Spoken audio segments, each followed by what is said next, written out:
Friends நீ நான் காதல் என்ன ஆகுதுன்னு பார்க்கலாமா? இங்கே அபி வந்து பாட்டிக்கிட்ட வந்து கேட்பாங்க. பாட்டி நான் என் வீட்டுக்கு போயிட்டு வரேன்னும் போது அங்கே வந்து அஞ்சலி அக்கா சொல்லும். என்ன திடீர்னு உங்கள் வீட்டுக்கு போகிறேன்ற ராகவ் வந்து ஒரு நாள் கூட ஆகலை.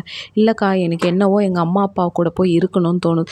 என்னவோ ராகவ் உங்ககிட்ட சண்டை போட்டு இருக்கிறான், அதால தான் இப்போ நீ போகிறேன்னு சொல்கிற.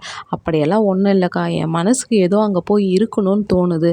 பாரு நீ எப்பவுமே மாப்பிள்ளையோட போய் சேர்ந்தாதான் சந்தோஷமாக இருக்கிறேன்னு நினைப்பாங்க. நீ சிங்கிளாக போனால் ஏதோ வருத்தத்தில் போகிறேன்னு உங்கள் வீட்டில் இருக்கிறவங்க கஷ்டப்படுவாங்கன்னும் போது அதுக்கு அபி வந்து அஞ்சலி கிட்ட வந்து சொல்லும். இல்லைக்கா எப்போ போனாலும் என் அம்மா அப்பா என்னை மனசார ஏற்றுப்பாங்க, நான் எப்பவுமே புரிஞ்சு நடந்துப்பேன்னு எல்லாருக்கும் தெரியுங்க்கா, நீங்கள் ஏன் யோசிக்கிறீங்க, நான் போகிறேன்னும் போது அதுக்கு பாட்டி வந்து சொல்லுவாங்க. ஏம்மா அபி இருக்கலாமே. இல்லை பாட்டி என்னையாவது நீங்கள் புரிஞ்சுக்கங்க. நம்ம சரிங்க ஏன்பா முரளி கொஞ்சம் எடுத்துன்னு போயிட்டு அபியோட வீட்டில் விட்டு வா ஆனும் போது முரளி கூட நம்ம அபி போகும்போது காரில் வந்து தேவையில்லாத கேள்வி கேட்பார். என்ன உனக்கும் ராகவுக்கும் பிரச்சனையானும் போது அதுக்கு அபி வந்து சொல்லும்.